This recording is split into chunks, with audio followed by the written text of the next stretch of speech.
listening to the Stoic Solutions podcast, practical wisdom for everyday life inspired by the ancient philosophers of Greece and Rome. I'm your host, Justin Vacula.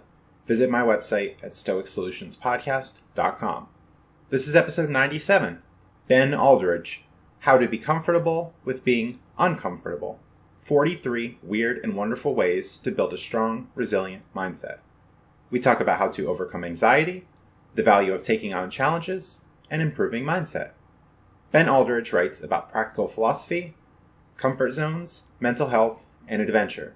His first book, How to Be Comfortable with Being Uncomfortable, 43 Weird and Wonderful Ways to Build a Strong, Resilient Mindset, is an exploration of unique ways to leave our comfort zones, face our fears, and overcome our anxieties. Heavily influenced by Stoicism, Buddhism, popular psychology, and cognitive behavioral therapy, Ben's challenges encourage us to get uncomfortable and experience the personal growth that we can only gain from pushing ourselves to the limit. See show notes for links to his websites, Facebook page, and contact information. On with today's episode. All right, thank you for joining me today. Hi, Justin. Thank you so much for having me on. Great to chat to you today. We're here to talk about your new book, How to Be Comfortable with Being Uncomfortable, 43 Weird and Wonderful Ways to Build a Strong, Resilient Mindset. And this book comes about through some of your reading of Stoicism. Yeah, absolutely. And Stoicism has been a hugely influential philosophical system in my life. And it's been really exciting to be able to talk about this in the book and to be able to share it with readers. And what from Stoicism particularly led you to write this book? So all of this, the whole book came off the back of severe and debilitating anxiety. A few years ago, I was hit with severe panic attacks and I didn't know what was happening to me. And basically, this whole book talks about my journey to understand that and how to deal with that anxiety, which just really came out of the blue and there was no obvious trigger. There was nothing that happened in my life that caused it. It just came out of nowhere. And it was important for me to learn how to deal with that. And to cut a very long story short, basically, I just started reading extensively on loads of different things that I could do. And this is where I encountered lots of philosophical and psychological ideas that I found really helpful, from Buddhism to cognitive behavioral therapy to growth mindset and all of these other things. But really, out of all of this, Stoicism is the key concept that jumped out at me and really resonated with me. So it's had a profound impact on my life. So it's been really interesting to explore that. And I loved how the Stoics talked about training their minds. I knew that you go to the gym to train your body, but where do you go to train your mind? And I love that the Stoics used to do all of these fantastic things like expose themselves to the cold and the heat and sleep on hard surfaces and fast from food and water. And it just really resonated with me. And I started to complete challenges in the style of the Stoics. And this book has really come from that concept of voluntary discomfort. And it really made a difference to my life. It gave me confidence and it taught me how to deal with adversity. And that's essentially what the book talks about. Right. And the Stoics talk about taking on reasonable challenges to prepare ourselves to leave our comfort zones. And you found many benefits of doing that, of leaving the comfort zone. I think the whole purpose of this was to step outside of my comfort zone so that I could, expose myself to a little bit of adversity in a relatively controlled environment. When I was dealing with that severe anxiety, this is such a counterintuitive thing to do. And maybe that's why I was so drawn to it, because the thought of deliberately stepping outside of my comfort zone just seemed so foreign. And actually, it really did work. Exposing myself to all of these different things and testing myself in different ways allowed me to better understand myself. And I really love that the Stoics used to do this. And as I said, that's a key thing that really connected to me. Right. And one can start in very small ways to try to step out of their comfort zone, take on gradual challenges, gradual experiences, rather than trying some things that are super, super difficult and then people just give up. Yeah, and I think it's a compound thing. It's pushing yourself out of your comfort zone in different ways and just looking for different types of severity in challenge. So, for instance, in the book, I talk about there are some really committing things that I do. And these are very, very, life-changing, and they take a long time. For instance, learning to speak Japanese, which is an ongoing thing. I've seen that as a continuous challenge, which has been brutally difficult, but always looking for the lesson has been valuable in that. And running marathons and climbing mountains and doing these very physical things that take a lot of training and a lot of time. But it's also looking for the small things as well. And I talk about how we can find these challenges in unusual places, and even just having a cold shower, jumping into the cold and fighting the cold. That can take like 5 minutes, but it's a great way to get out of our comfort zone. And I think there's loads of different ways that we can do this. And it's been really fun exploring the dynamic between the big things and the small things. Right. And a lot of this, you said, is in the mind. You mentioned about a fixed mindset, but instead of having a fixed mindset saying what you can do or what you believe is possible, you can have a growth mindset and try to learn, try to develop, even if just one little step at a time.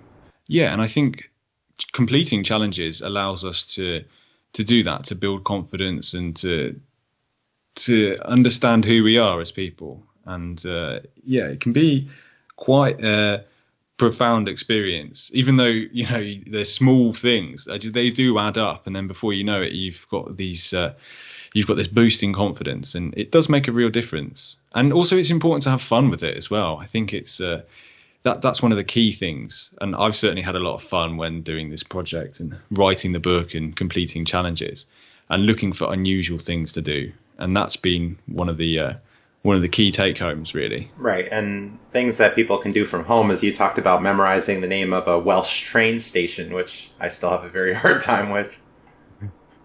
Yeah, so that's a fun challenge. And in North Wales, there's a train station. It's got the longest name in the world. It's There it is. Now, if anyone is Welsh and listening to that, I've probably destroyed it. But I mean, that's my attempt to say it.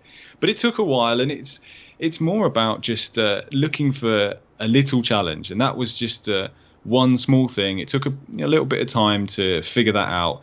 But there's lessons in everything that we do. And the key with that was just being persistent and, sticking with it. And actually, it's a fun little challenge. And it was one of the smaller ones. I mean, compare that to learning Japanese. There's a huge difference. But it's just that always looking for different challenges. And I think that can be a lot of fun. Right. The Stoics often saw challenge as an opportunity. Yeah. I think if we can reframe things as well that happen to us in life and see them and view them as a challenge, then everything that happens to us gives us the opportunity to learn. And I think it's that can be crucial, and that can be extremely helpful for a lot of people. Right. We don't want to take on something too large. And the Stoics wrote about, well, let's not be madmen wishing that we contract a virus or some sickness, but we could take on something that's appropriate, something that we can overcome. Yeah, absolutely. And I think it's just playing around with that, and it's giving us confidence and knowing that when you can do one thing, it gives you the boost in confidence to know that you can do other things as well. So I do believe that these ideas compound, and I do believe that by exposing ourselves to adversity, and it doesn't have to be ridiculous adversity, but just a little bit, and over time, I think it just helps us to train for the inevitable curveballs that life can throw at us. Right. You talked about solving a Rubik's Cube. That's something you thought would have been extremely difficult, but after analyzing it, researching, it became easier and easier. And that was all about perception. My perception of the Rubik's Cube is, I think when you think about the Rubik's Cube, you think, people are, you've got to be a genius to be able to solve a Rubik's Cube. But that's really not the case. It just takes a little bit of commitment and you can do it. And that's really interesting for me to see how I've got these self-limiting beliefs. And I think it's important to challenge them, and actually challenging them has taught me a lot. And just doing that in a small way, like solving a Rubik's Cube, learning to solve a Rubik's Cube isn't going to make your problems go away, but it's the higher purpose of why you're learning to solve it, because you're trying to better yourself and you're trying to figure out how you deal with adversity and challenge and difficulty. So I think the more you do it in different contexts, it adds up. Right. And if you can do it in a more controlled environment in your home, that should be good for overcoming these issues of anxiety or fears, in that you're in more of a controlled space. It's not like, as you talked about, some of the more difficult challenges, long distance walking. There were several things that came up that were unexpected, even weather, something completely outside of our control. Yeah, so and that's a good example, because the long distance walk was, again, I thought I had a perception of how I thought it was going to be, and it was wrong. Well, our perceptions are often wrong. And I thought, because I'd been running marathons, I'd been training, I was in a really like physically good condition from all of these other things that I'd been doing, and I completely underestimated it. I thought, okay, it's a walk, so how bad can it be? But I decided to do this walk. It's 106 miles long, and I did it in 4 days. So it's essentially walking a marathon every day. But because it was walking, I didn't really give it the weight that it deserved, and it was brutal. It was so hard, honestly. My body really struggled with it, and getting up on the third day, it just rained the entire time, and it's the perfect example of having to work with things that are outside of your control and to fight back against it. And it became quite a gritty thing, but actually, at the end of the day, it's still in a controlled environment. I can choose at any point to stop, but it's just about pushing myself and learning how to push myself in these. It's a relatively controlled environment. Right. There's some importance in knowing what we're getting into. So doing that research, not only for challenges like this, but for larger life decisions. Majoring in a certain study or taking up a job, some people, they'll think, oh, this is just what I'm supposed to do, or this is what my parents want me to do. But there could be some wisdom in knowing what we're getting into before we do, and avoiding that eventual disaster that might happen. Yeah, and I think it's, as long as we're always open and we're looking for lessons, then that's the key thing. It'll certainly be the key thing for me with this project. It's every challenge that I've completed, every little way that I've stepped out of my comfort zone, I've always looked for the lesson, and that's been such an important part of the process. And some transferable skills as well from challenge to challenge that applies to life in general. Yeah, absolutely. I think every challenge has something that we can take away, and the hope is that it's going to prepare us for what can crop up in life. And before, I didn't have, when I was initially hit with all of this severe anxiety, I didn't have anything in place. I had no system to deal with it. So actually learning about what works for me, and learning that some of the ideas, particularly in Stoicism, are really helpful and very applicable to life, and testing them out. And that's just the point of these challenges, to test out the ideas. I love the idea of really using your philosophy and using those ideas, and that's what I'm really into, the practical side of it, and really into making sure that we put these ideas to the test, and we can do that, and we can have a lot of fun when we're doing it. Right. Philosophy sometimes gets a bad reputation as being too academic or detached from life, or simply thought experiments. But you said that in your study of Stoicism and even Buddhism, you found a lot of that practical application. Yeah, the practical application is the key, really, because otherwise it doesn't have any value for me. If I can spend a lot of time thinking about concepts, but actually what's going to help me.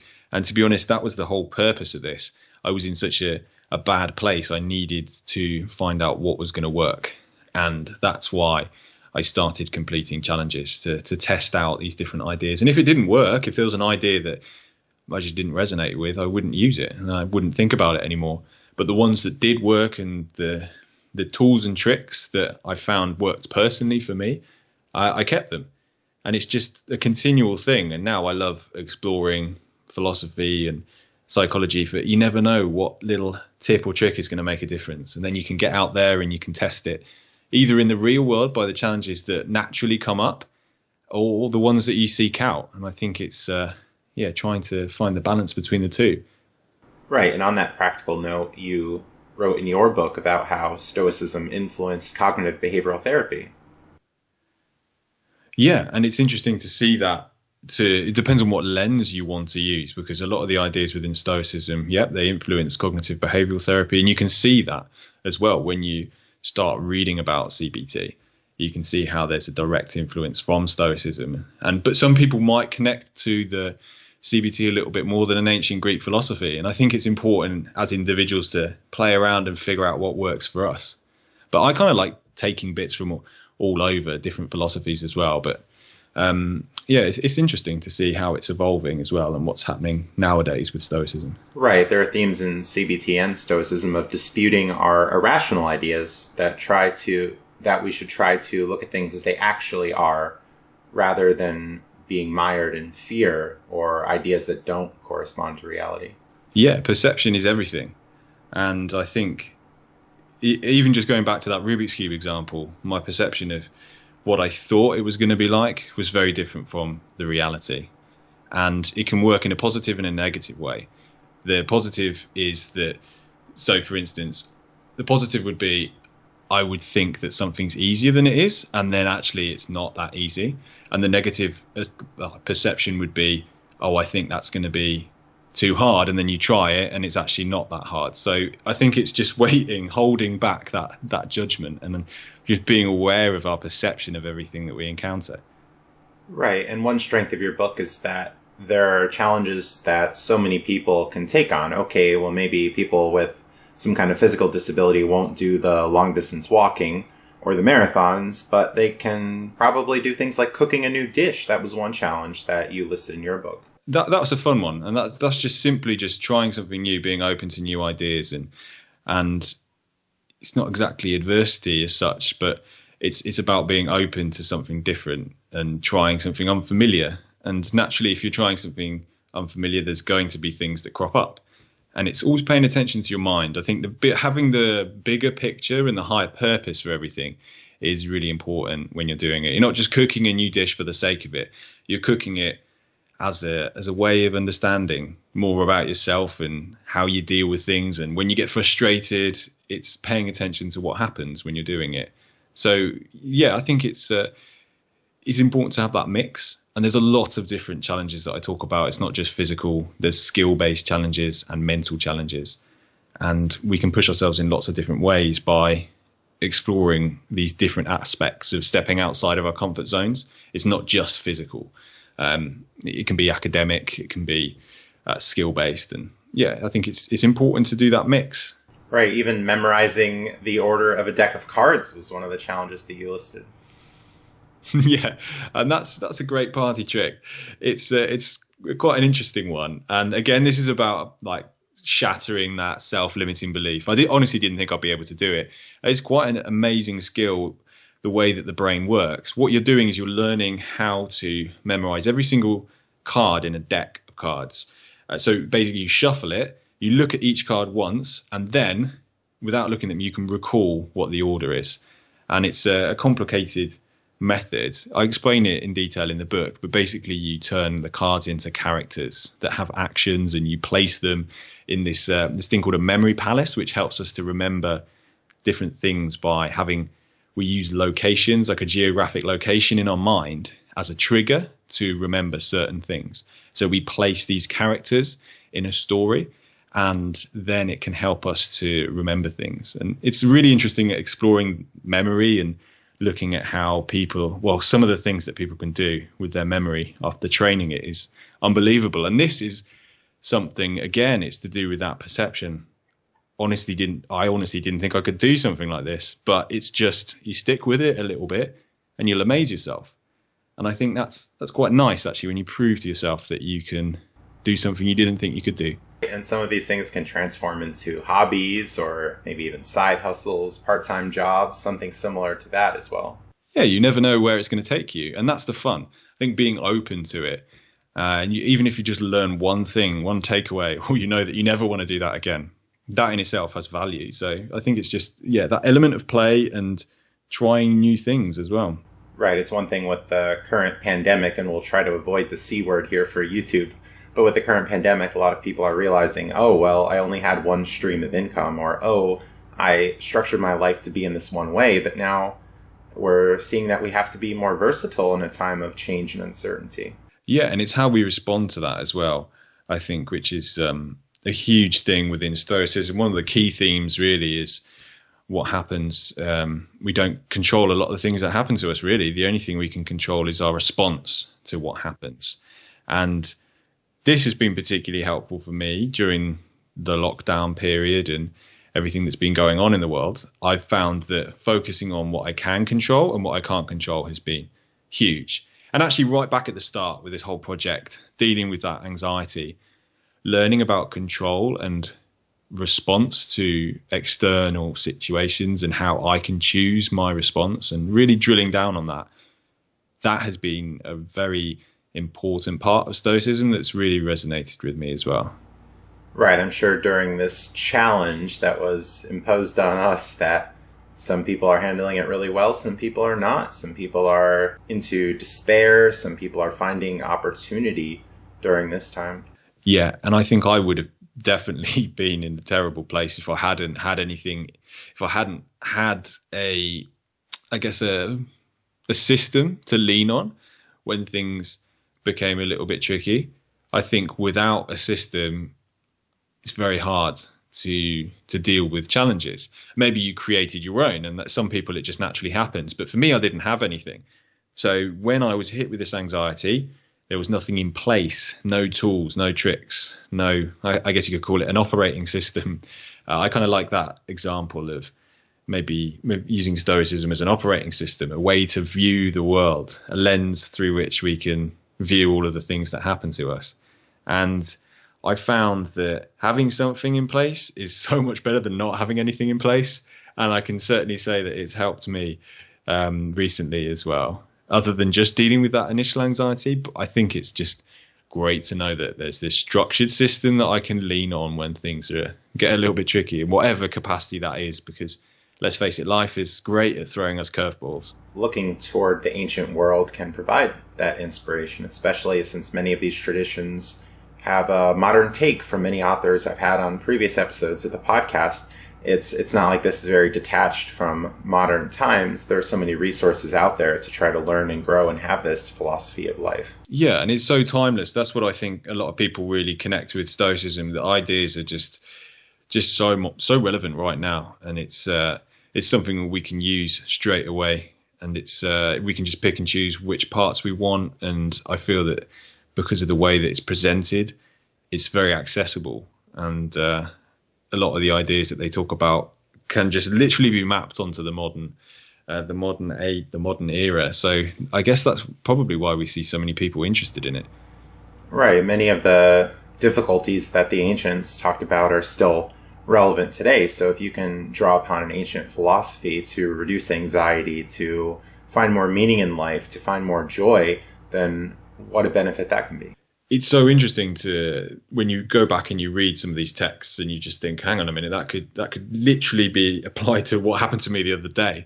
And it doesn't really need a lot of updating sometimes when you read certain things in Stoicism, and some of these quotes that you see knocking around on the internet as well. It's like they're speaking to us for right now, which is really cool. Right. And as a result of studying Stoicism, as a result of embarking on your challenges and writing your books, you also said that your anxiety levels are at an all-time low.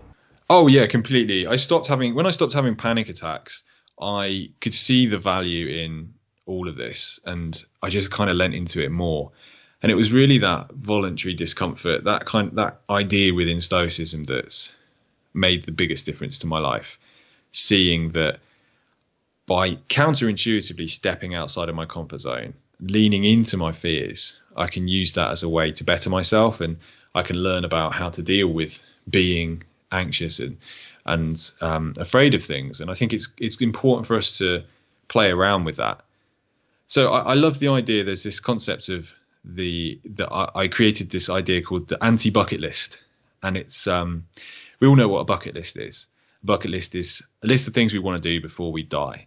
And, maybe you want to go to Vegas, or maybe you want to go see the Northern Lights, or learn how to speak Spanish. I don't know. It's very easy to come up with that.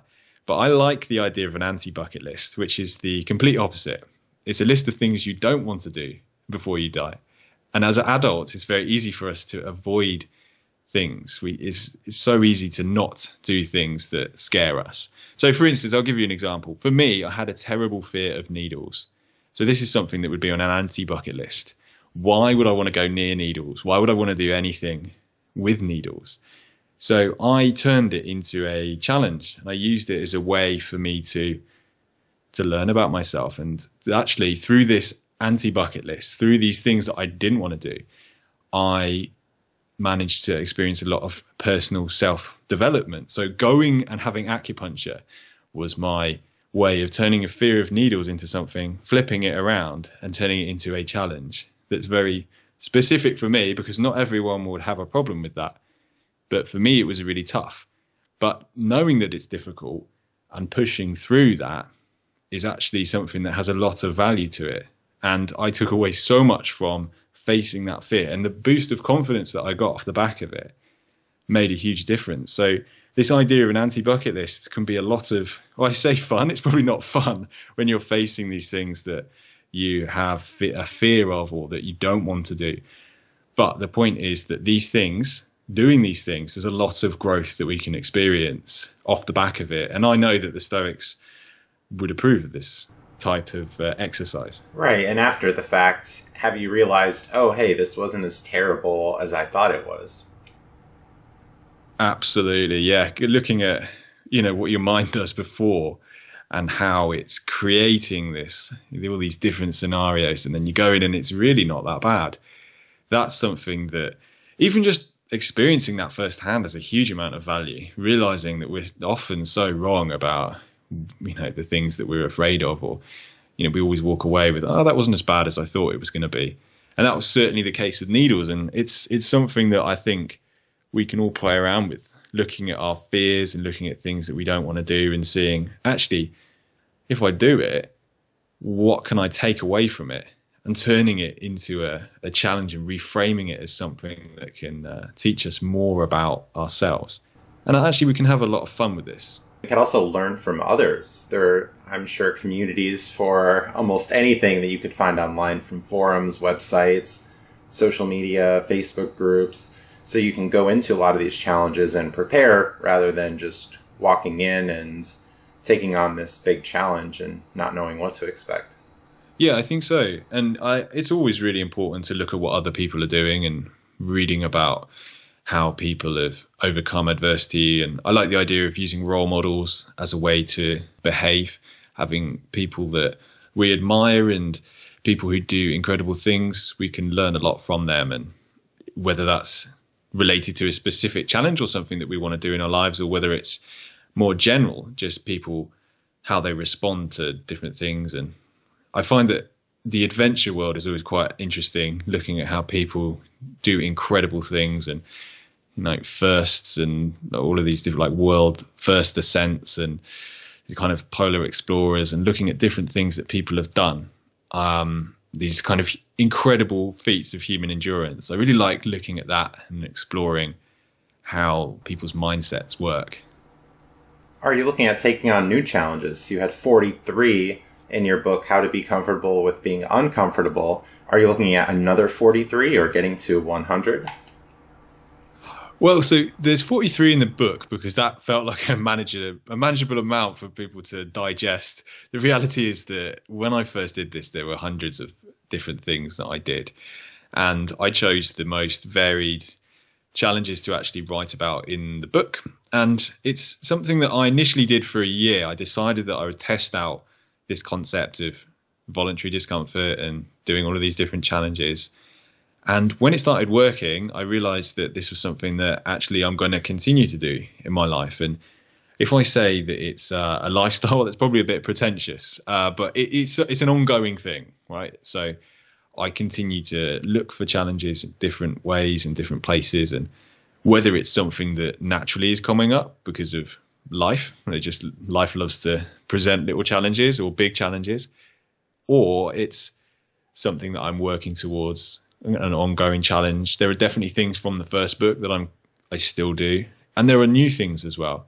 So it's constantly looking for this. I mean, the list is ridiculously big of all these things that I've been doing and that I want to do. So it's an ongoing thing. Maybe starting a small business, that could be a challenge to take on.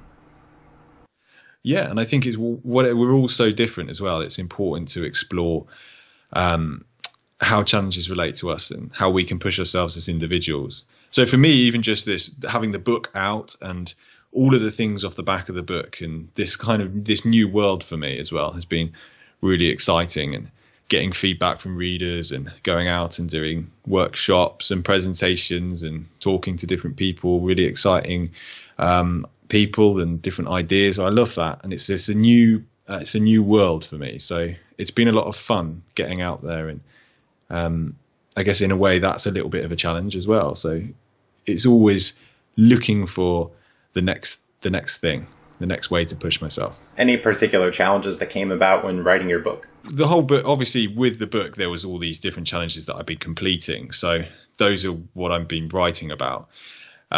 With the book itself, even just getting a publishing deal that's a massive challenge, especially when you're an unknown author and you're coming off, you haven't got a stepping stone. You don't have any previous work, and it's just coming out of nowhere, and you have to rely on the strength of your writing in the first place to get that book deal. So that in itself is a huge challenge. And that's something I obviously don't write about that, because that's just that's behind the scenes. But that's something that I've found Stoicism as being particularly helpful with, and just accepting that there's certain things out of my control, and just doing my best and trying to sort of just work hard and be consistent. And that's it. If you're consistent and you stick with it, that's something that has been a valuable lesson from this whole project, and just being committed and following things through. And yeah, there's lessons everywhere. So I think it's been really noticeable in my mindset that I'm now looking for lessons actively in everything. Whereas before, when I was extremely panicky and anxious, when all of this anxiety hit, I didn't look for lessons at all. Everything was just like, it's all going wrong, it's a disaster.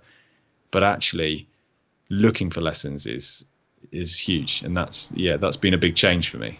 Right. There's this idea in Stoicism and being an active part in your own recovery and growing and learning. And that's definitely something I get from the book, that you're actively looking to build. You're actively looking to take on these challenges and learn something. Yeah, I think so. We have to take responsibility for our personal development. And that's certainly what happened with this project. And it definitely made a huge difference when I took full responsibility for my mental health. Right. It could be easy to blame the past, blame others, but looking to get out of that mindset, I think, is really an important thing. That the past has happened. We can acknowledge things. We can acknowledge our own limitations, but that's not the end of the story. Exactly. It's looking forward, isn't it? Eyes forward. We can acknowledge what happened, and we can learn. As long as we learn from it, it doesn't matter. So it doesn't matter what happens to us, but as long as we learn. It's either working or we're learning. And I think as long as we're doing that and we're pushing forward and just taking from everything that happens to us, then every single experience that we have has value. And I think it's just making sure we extract the value, and also to try and remember that when things are going wrong and when we're facing problems, that actually, believe it or not, there is a lesson somewhere, and that we will be able to, in hindsight, look back on this and look at it and see, okay, that's why that happened, or I took this away from it. And it's trying to get that objectivity that can be tough when you're in the midst of whatever's happening to you, if it's particularly difficult. But I think as long as you hold on to that, or as long as we try and hold on to that, then I think there's, that can be useful. Right, a level of hope is needed to progress. Yeah, I think so. Good. And in your book, you also wrote, "Don't suffer in silence." Can you give readers some insight about that? Yeah, so that particular expression, that's all about dealing with mental health. And I think one of the key things when we're talking about mental health is that we are open, and we need to be more open about mental health. It is changing, but there's still a stigma associated with it. And when I first started experiencing anxiety and panic attacks, I didn't know anything about it. I was so ill-educated. And that's probably why it was so bad for me, because I didn't know what was happening. And it's that fear of the unknown.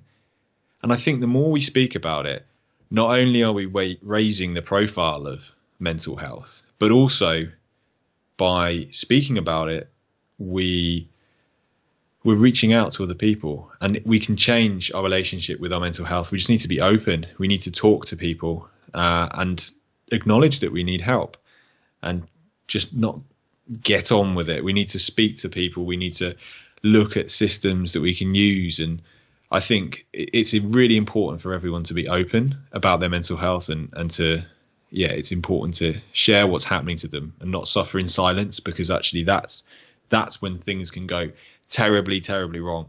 And we can see it a lot with mental health. If people just try and get on with it, or if they feel ashamed about it, or they're worried and they just won't talk about it, then that can just spiral in such a terrible terrible direction. So I think speaking about it is the number one thing anyone can do.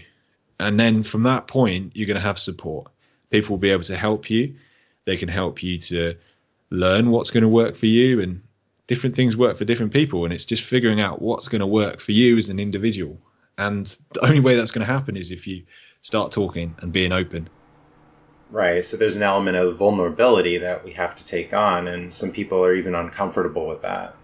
Yeah, I think it's being vulnerable, being prepared to be vulnerable, and actually being open about my mental health has been one of the best things that's ever happened to me. And off the back of it, it actually allows other people to talk about it. So many people in my life that I didn't know had issues with anxiety would suddenly start talking to me about it. And it's almost as if it's this thing that people don't want to talk about. But if you're the first person to initiate it, you'd be surprised at how many people are suffering in silence. So I think if you act first and you put your vulnerability out there, then people will respond to that. And if they don't in a positive way, then I don't think that's going to be particularly helpful. That person's attitude is not going to be able to help you. So if people can't understand or be supportive of you, then I don't think that they're going to be able to help you. I think you need to find people who are going to be able to help you. And I honestly think most people would be open and supportive if you were to speak to them about your mental health. There are a lot of themes about friendship and the benefits of being social within Stoicism, and an examination of our relationships, and that we should be choosing quality people, that we shouldn't just settle for those who will drag us down. Yeah, I think so. And I think that's a good example of how if people aren't supportive of us when we're in a dark place, then we should probably ask ourselves, are they the right kind of people that we want to be spending our time with? But I honestly believe that being open and actually speaking to people, most of the time we're going to get that support that we need. All right, very good. We're coming up on the end of our time here. Can you tell people how to find your book, How to Be Comfortable with Being Uncomfortable, 43 Weird and Wonderful Ways to Build a Strong, Resilient Mindset? Yeah, so you can, on Amazon, you'll be able to find it, and lots of other bookstores online. If you go to my website, benaldridge.com, you'll be able to find links, and there's loads of different things. I've got an active blog. There's loads of pictures from the project. It's a very visual project. And you can also check me out on Instagram. That's where I'm most active. The handle is @DoThingsThatChallenge And Ben Aldridge, that's ALDRIDGE. Yes, that's it. Any other social media presence? Yeah, there's Twitter as well, which is I am Ben Aldridge. And those are the two best places. But if you go to my website as well, that has links to all my socials. So that's a good place to start. All right. Any other upcoming projects or things that you're working on now? Well, there's lots of projects in the pipeline. So some things I probably won't mention it just yet. But yeah, just keep your eyes peeled, because there's going to be lots of other stuff coming out in the future. All right. Very good. Anything else that you'd like to leave for listeners?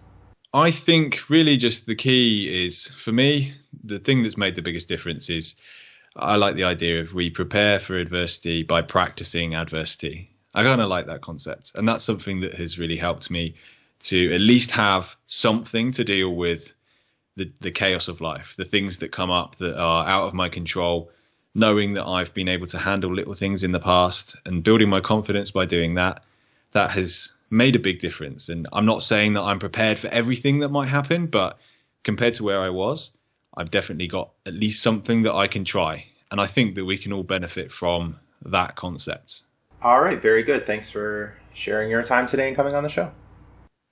Well, thank you so much, Justin. It's been really lovely to chat to you. And thank you for having me on. I really appreciate it. Thanks for listening, and stay tuned for more content. Visit my website at stoicsolutionspodcast.com for past episodes and social media links. Support my efforts through Patreon or Subscribestar, linked on my website, to receive special perks, including having upcoming podcast guests answer your questions, custom-made podcast episodes, and private one-on-one calls to discuss whatever you'd like. Visit my other podcast at hurdygurdytravel.com, that's HURDY, hurdygurdytravel.com, to learn how to make money, save money, and travel the world at next to no cost with credit card rewards, deals, and loyalty programs. Thanks to John Bartman, who offered free consultation and audio edits for episodes 51 through 63. Thanks to Phil Giordana from the symphonic metal group Fairyland, whose music was included in past episodes, but now removed because YouTube has been flagging my videos with copyright claims, even though Phil agreed to share the music. Thanks to generous patrons and fans of this podcast who help support my work. Have a great day.